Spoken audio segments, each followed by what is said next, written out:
log entry, the Ket Scarlet Queen, Philip Carney, master. Position 4 degrees 5 minutes north, 126 degrees 45 minutes east. Wind brisk, sky fair. Remarks, departed island of Caracolong on schedule after being boarded by armed pirates. Reason for trouble, King Ascot and the Maid in waiting.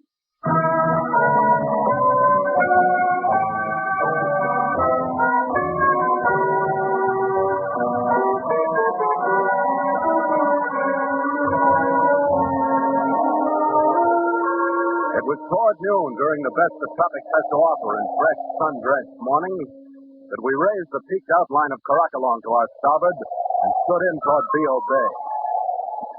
The ripples danced and glimmered in the light. And in 2 more hours of the spanking breeze, we picked up the creamy surf roaring in over the coral that fenced the bay. My chief mate Gallagher went forward with the heaving lead as I pointed the bow toward the swirling passage through the reef. His soundings came rolling back. 4 fathoms of depth. We closed on the opening.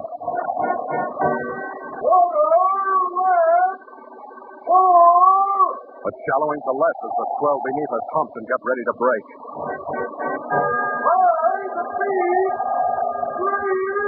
3.5 fathoms. The roar of water crashing on coral filled our ears, and the sharp teeth of coral filled our minds. The heaving rollers from across the Celebes Sea built and broke on our port and starboard. We felt the current grab, reacting with the wheel. The coral teeth split by on either side.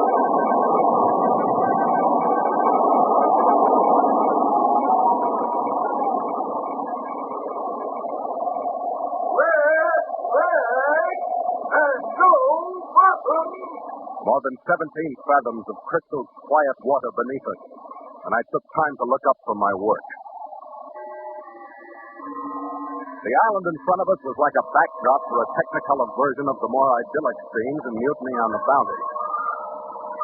A mountain slope down which flowed a glacier of multicolored foliage, palms, tree ferns, casuarinas, all of it laced and interlaced by rattan and flowering vines. It ended at a sugar-white beach, washed by blue-green water. And as we watched, the final touch entered the picture. Not one, but 2, blonde and brunette, dressed in flower-patterned cloth, walked out onto the sand and waved as we worked into anchorage.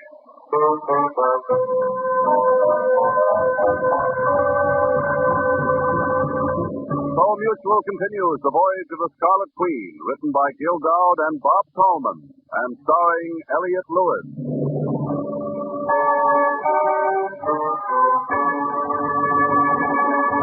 The Scarlet Queen, proudest ship to plow the seas, bound for uncharted adventure.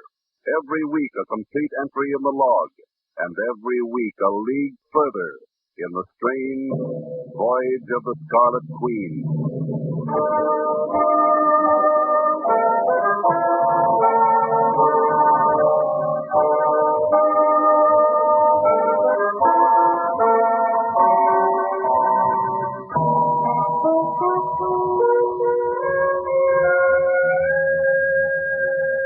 5 minutes after our hook was secured at the bottom, Gallagher and I were stepping from our dinghy to meet the welcoming committee. The lighter one was short and bursting with herself, the darker tall and well-contained. She sounded like tea time in Berkeley Square. Hello there. Good to have you drop in on us. Thanks. We didn't expect to find you here. The charts call the island undeveloped and populated by a somewhat shy group of natives. And so it remains, except our plantation. I'm Mrs. Briley, and this is Mrs. Ascot. Bill Carney, how do you do? How do you do? Well, this is Mr. Gallagher, my chief officer. Didn't know you. It's quite a surprise. How do you do, Mr. Gallagher? And now, I do hope that both of you will join us at the cottage. I dare say our husbands are even more anxious to meet you than Jane and I were. Here's the path over here. They stepped out in front of Red and me and led us up the path through a riot of vegetation, primitive, almost stifling with flower scent, bright with colors, noisy with shrill land birds. Off to the right, we could see straight rows of young and neatly cultivated palm trees. To our front, the rise of the mountain loomed abruptly. and from a point 30 or 40 feet up, a small stream flashed from the massive growth, curved into space, and fell, hissing and bubbling, into a deep, wide pool. Next to this pool was the bungalow, shaded and cooled by ocean breeze. The husbands were introduced to us on the veranda, Brierly, well-built, graying slightly. I bid you a hearty welcome, gentlemen. Thanks a lot. Ascot was younger, slim, and fair. Have you had a long voyage, Captain? Oh, not this particular leg. No, we're just up from Halmahera. Oh, a beastly island. Well, short before now, you'll enjoy stretching your legs on Caracalon. Doris, would you mind showing Captain Carney about a bit? Of course not, my dear. And Mr. Gallagher will go with Jane when you return the captain to us. Very well. Strangers are rare to us, Captain. I hope you'll understand. Shall we go? She led me through the park-like groves, the clearings where they dried their copra, the warehouses stacked with it. She showed me piles of oyster shells, half-dozen more examples of good commercial products they collected from the island. Then we stopped on a high point overlooking the Scarlet Queen, resting in the blue-green bay below. Now, do you blame us for being proud of our island? No, I think you've done a great job, Mrs. Brierly. We've been very fortunate. It's Dutch territory, you know. But my husband's associates formed the Celebes Development Company, and we came here at the close of the war. Certainly seem to have everything. Yes, everything but the worry and turmoil of competitive life. And judging from what news we last heard on the condition of the world, I feel quite fortunate to be separated from it. It's quite a fate, isn't it, Captain? Well, it's not as trouble-free as your island.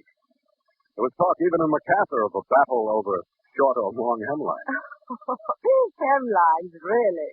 Wouldn't you trade this for that kind of nonsense? No, I wouldn't, Mrs. Brierly. I'm afraid I like competition and the rest of it. Tell me, don't you ever get lonesome? Lonely, you mean? Why should I? Fine husband, good company, the time to enjoy both. Why should any of us want more than we have?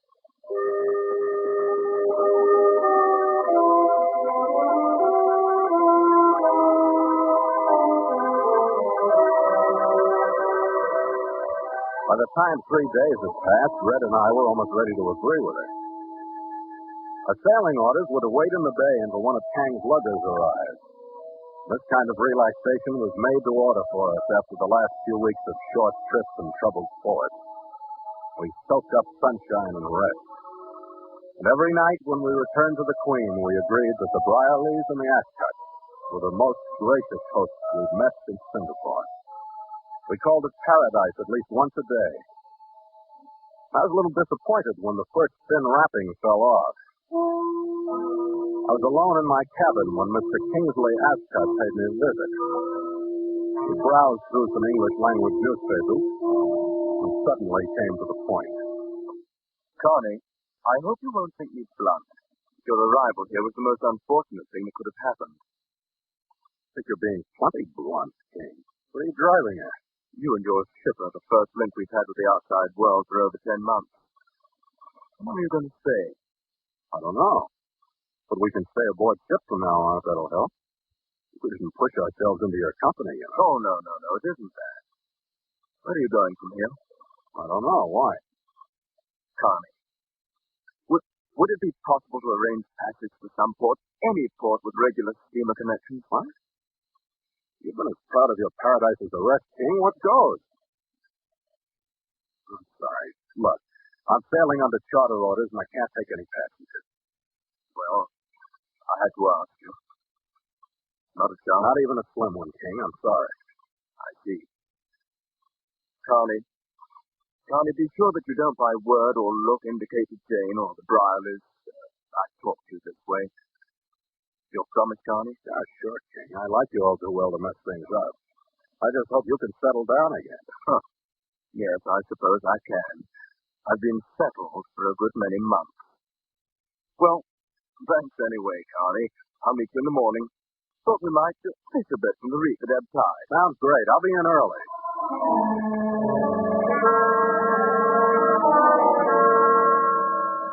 Ascot didn't mention his visit all the next day.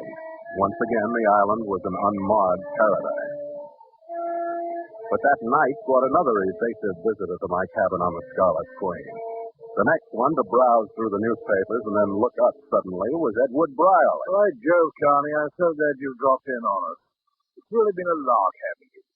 But I say, I believe in being outspoken. Has Ascot approached you regarding passage from here? It would have been a waste of time if he had, Brierly. I can't take any passengers. Well, I'm afraid that's a pity. Oh, don't misunderstand me. Ascot's a splendid chap, bright, alert, smashing company, but this type of life is hard on some. I've been about on this estate and that, FMS, North Borneo and the like, and I know the signs. Poor Ascot's at the end of his tether. He needs a change. And I had hoped that you might supply him with the transportation. Yeah, well, it's out of the question, Brierly. I can't take it. Pity. Stubborn devil, holding it in the way he is.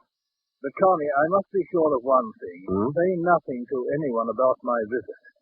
Jove, if he knew I was aware of his state, his model would shatter. And that the rest soon would do likewise. You agree to silence? Yeah, sure, Brown. I won't say a word to anybody. Splendid. Come in for an early swim in the morning, Connie. We'll have breakfast and make a day of it. I saw him to his canoe, went back to my cabin. But less than 15 minutes had passed before another visitor climbed the ladder over the side and joined me. Captain Connie, I hope you won't think it entirely unforgivable. My being here, I mean. Not at all, Mrs. Brown. Yes, sir. Thank you. I was so distressed. My husband was here. What did he want, Captain? Why, nothing. Did he want you to leave? He didn't say so. Oh, I couldn't bear it if you did. Please, Captain, don't leave without me. I'll die if you do. What are you handing me, Mrs. Brown? I'm begging you. Why me? Because I'm a woman and you're a man, and I need your help desperately. He's toying with me now. I can feel the change in him. There's no limit to his cruelty. I beg of you, Captain, give me my one chance. Take me away from here. I think you'd better go ashore now, Mrs. Riley. I've never found much profit in taking misunderstood wives away from husbands. I'll do anything, Phil. Anything. I don't want anything. I just want you to go ashore. Now, come on, I'll help you out. At least she didn't have a cheery invitation for the following morning. I hit the sack with a bad taste in my mouth and my stock in paradise dropping by degrees. Jane Ascot's pitch was at least different because she chose daylight in the section of beach for the setting. And it was refreshing because she wore two dark red blossoms in her blonde hair, and the rest of her did nice things to a sarong-type swimsuit because her approach was straightforward. I've been watching your ship at night, Phil. You've had a lot of visitors. Oh, I have? Do you want to talk about them? Not especially. Except that for a paradise, nobody wastes much time trusting anybody else. What's paradise to you, Phil? Money, beautiful women, things like that? Well, brief periods of that type, all right. Why? Listening to me could mean lots of money for those brief periods. Is that an offer? I understand that the men who sail ships from place to place in this part of the world are susceptible to offers. Is that right? Oh, I've heard. Are you? I like your approach. Show me a man that wouldn't be susceptible to offers from you. Well, you're very nice to make them to. Thank you. But I'm not in the spot to accept. That's very foolish. Why? Because you're throwing away 1,000 pounds sterling? And because I'm so angry with you, I might even let some of these insane people kill you. No. You know, we have threats in paradise. Paradise. I'll tell you just how idyllic our paradise is.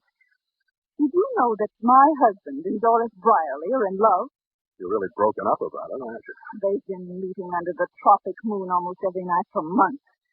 Stupid fools. Does Riley know? Of course. You'll have to admit all of us have put on a great act.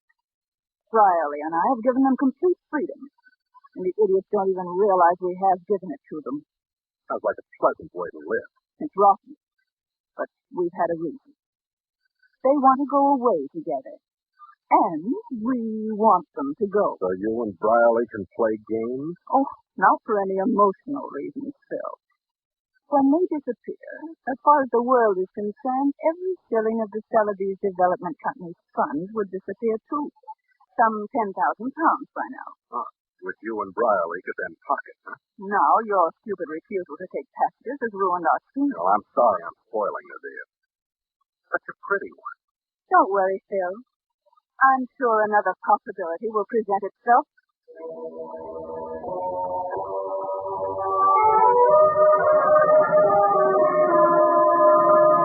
It was after dark by the time I got away from her.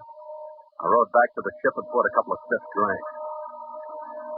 Red was in his cabin asleep, and he mumbled impolitely at me when I tried to prod him into conversation. So I went out on the afterdeck and sat there alone, trying to clean out my system with night air, smoke, bonded disinfectant. What I had in mind slipped away when they stepped onto the deck and into the glow of our riding lights. I noticed the strained expressions on their faces and the small caliber revolvers in each of their right hands. Stand right there, Doris, and don't hesitate for a second if he attempts anything. All right, King. What is all this, King? Things can't go on like this, Connie. Will you listen to reason if it'll save our lives? I don't care much about saving your life. Save your own. I mean it, Connie. We're both desperate, and your life means little to us. Doris and I are in love. We have been for months. Congratulations. Oh, I know it doesn't sound as it should, but it's true nevertheless. We didn't mean to. Couldn't help it. Tonight, Brierly learned of it. He threatened to kill us both if we didn't leave the island by tomorrow, and he's a man who lives up to his threats, Connie. Your ship is the only possible way we can leave. I'm afraid it isn't, King. Oh, you don't mean that. Oh, I tell you, Connie, your life is at stake. I swear I'll shoot you if you don't order this ship underway at once. Use your head, King. Has this paradise really wrung your brain out? Where would you be if you did shoot? You're in no worse position than I am now. I know that I've done everything in my power to save Doris and myself. Connie, order this ship underway. I can't. You got a few hundred square miles of island. Go find yourself a hut someplace and hide in it. That wouldn't work. Your only hope, Phil. You've got to take us. But my whole voyage is at stake. That's as important to me as you are to Ascot. I warn you, Connie. Look, if you got the itch to be the big warrior for her, go shoot Brierly. Once more, Connie. All right, but you better do it right, Ascot. I'm telling you, if you don't do it with the first one, I'm going to shove that toy down your throat before you can pull the trigger again. I can't believe that you'd... Doris. Doris.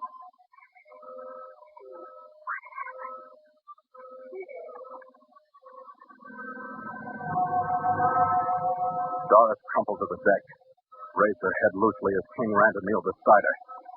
I saw her push her shoulders rigidly against his hands as she died. Then I learned where the shot had come from. Move out of the way, Phil. Hurry or I won't wait. I started toward them, but I slid back against the cabin. King Ascot was still holding the sagging body when James fired again. Oh. He stiffened once, then relaxed as the second slug took him, then he rolled over on his side quietly. James' canoe coasted in toward the side. What the devil's going on? Why don't you stay ashore? What happened to them? Keep the crew in the focus, will you, Red? Go on up, tell them everything's all right. Sure, just as long as we got dead bodies all over the deck, everything's fine. I hope you didn't mind my saving your life, Phil. Yeah, that was very neatly and cold-bloodedly taken care of, wasn't it? Good heavens, there was no time for delicacy. You seemed so insistent about hurting you. Let's not kid each other. Why did you have to use my ship? Why didn't you take care of it ashore where you had more room? Why, so? That would have been murder. It was, huh? What do you call this? Rescue? I suppose, in a sense, it was attempted piracy that I rescued you from, wasn't it? They were attempting to assume command of a vessel by use of arms or something like that. Oh? Rescue is a much nicer word than murder, don't you think? Oh, it has been. Up until now. Phil, my arm, you're hurting me. That gun, Gorgeous. I listen better without a gun in my face. Your quaint ideas about what is or isn't murder, it looks better in the scope. All right, now make sense. Phil, this wasn't all my idea. Brierly convinced Doris and King that they could force you to take them away. So that you could come out and rescue me from pirates? But, Phil, for £1,000 sterling, I did rescue you. That's what I'm supposed to say? Not for half the cut that you and Briley now have from the Celebes Development Company. Now get off my ship. All right, sir. But come in early in the morning, will you? We'll have breakfast and a swim and lie in the sun all day.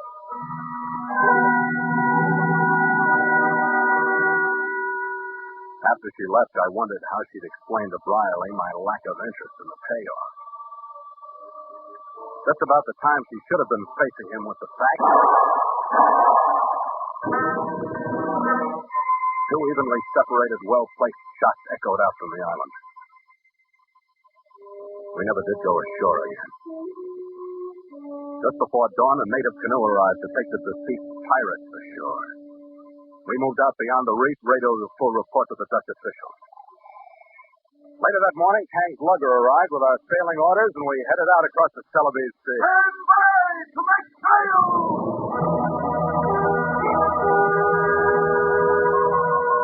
The reef, the mountain, the memories of Caracolong lay off our stern, and the crew jumped to with a will to rig us for our ride into the future.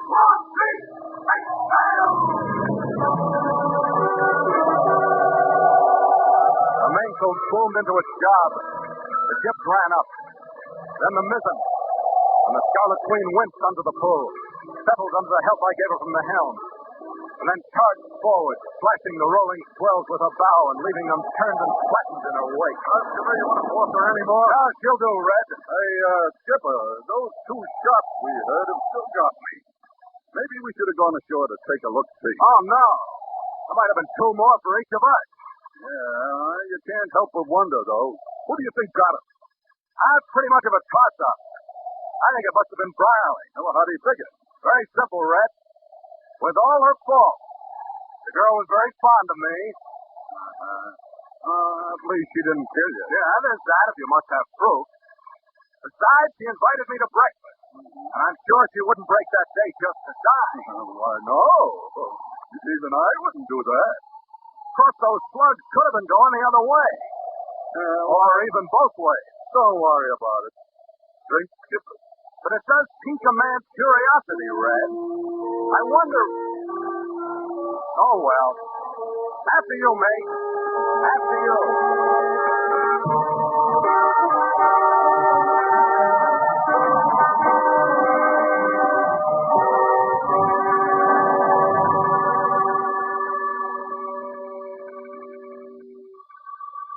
Log entry, the Ketch Scarlet Queen, 5:30 p.m.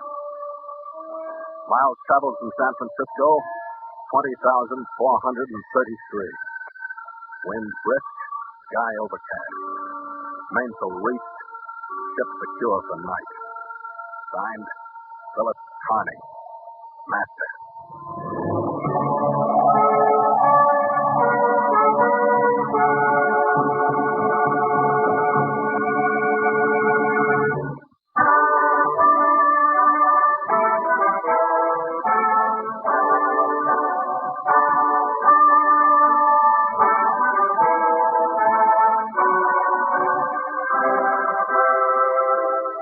Voyage of the Scarlet Queen stars Elliot Lewis as Phil Carney with Ed Max as Gallagher. Music scored and conducted by Richard O'Rourke. The Scarlet Queen, produced by James Burton, is written by Gil Dowd and Bob Tallman.